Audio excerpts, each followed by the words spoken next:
Devin Haney and George Kambosos have been in negotiations as of recent to make this mega fight happen at 135. George Kambosos holding the WBA, WBO, IBF straps, and I believe the Ring magazine. Devin Haney holding the WBC championship. And I know a lot of people are going to say Devin Haney isn't the real champion. Some believe he is the real champion. I'm not going to go through all of that here. We already explained that. A lot of other channels already explained the whole, debacle when it comes to that. But they are in negotiations, and for Devin Haney to go to Australia to take the fight, he has to do other stuff. And George Kambosos, I believe you got to take the vaccine to fly over to Australia, just like a lot of other countries. And Devin Haney has taken his first jab.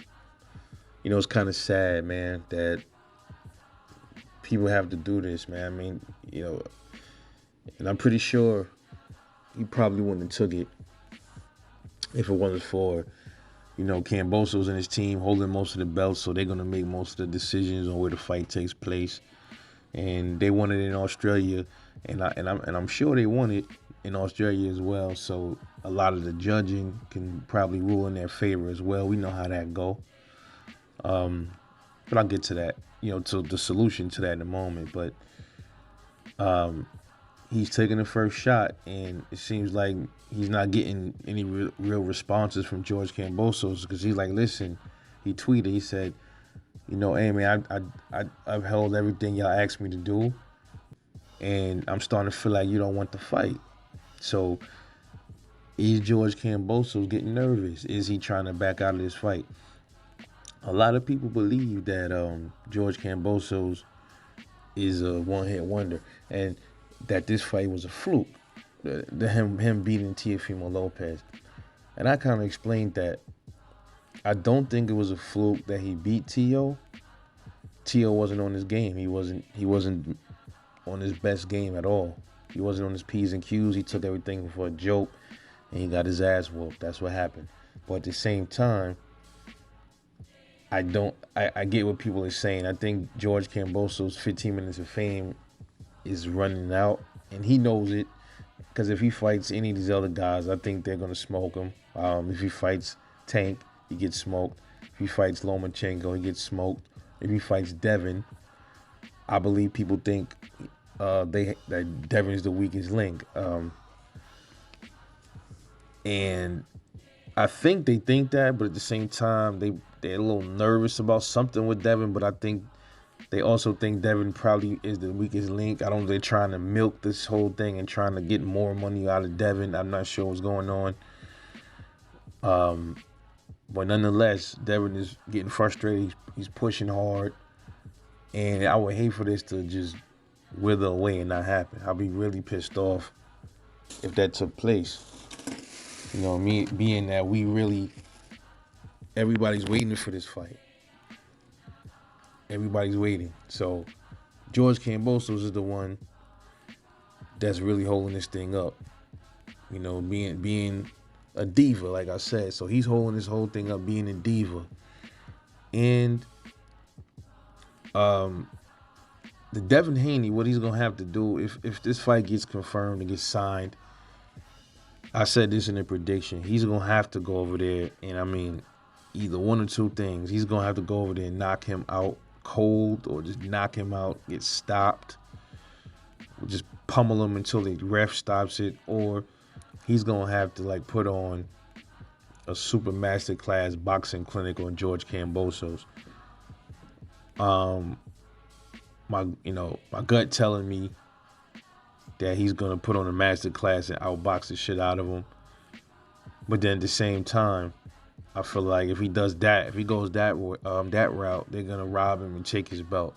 That's just something that's just resonating in my head. I think is gonna happen if Devin doesn't go in there and just, I'm talking about, bully this dude, punish him punish him like we never seen Devin punish anybody before. He gonna have to go in there and straight stalk this dude and walk him down and just beat him senseless if he doesn't KO him. That's it. If he don't do any of those two things, he's not coming back with them belts. He's going to get robbed, and there's going to be a lot of controversy behind it. I'm telling you, that's what's going to happen. So Devin going to have to go over there and just totally let his nuts hang and go out there and just take them belts, man. I think he can do it. He has the range, the length. I'm telling you, man, George Kambosos is going to have problems with him. Kambosos is fast. He got speed. Seemed like he got decent pop, too. But, I don't see him really having much over Devin Haney. Maybe a little bit more pop in his punch. Maybe. That's a big maybe. But who knows? I'm telling you, man, Devin might go in there in this fight. And he knows how serious this is. I think he's going to go in there and really he's going to go in there and he's going to outshine. I think he's going to go in there and try to put George away. Because he realizes, man, I'm in Australia. I might lose. They might rob me. I got to go in there and put him away. But my problem with that is that's not his nature. He's going to have to. He can't be like, reckless, kind of like Jorge when he was with Jorge Linares. He's going to have to go in there with some controlled aggression, disciplined pressure. And if he does that, I think he can get George out of there. I think he can.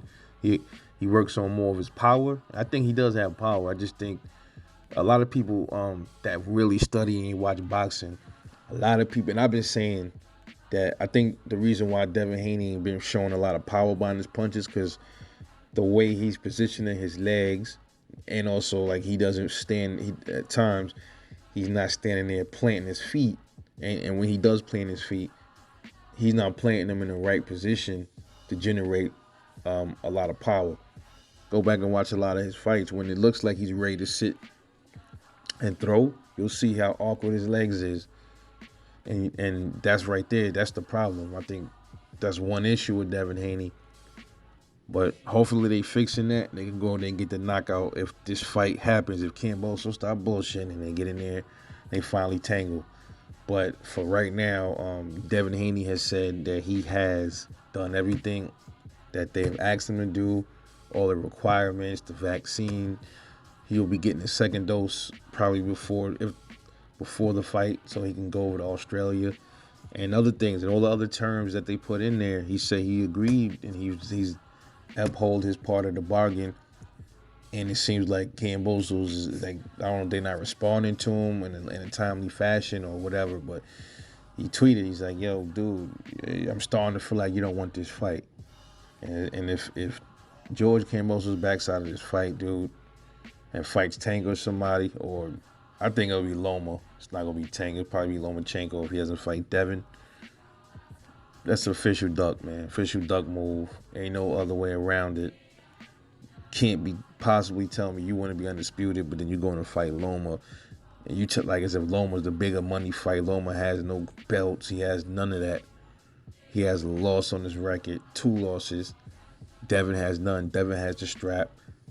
Loma has none. What is this dude doing, man? We'll find out. But anyway, this is Rebel Life Boxing. Let me know what you think about the situation. Like and subscribe, drop a comment, support the channel. I'll get y'all later.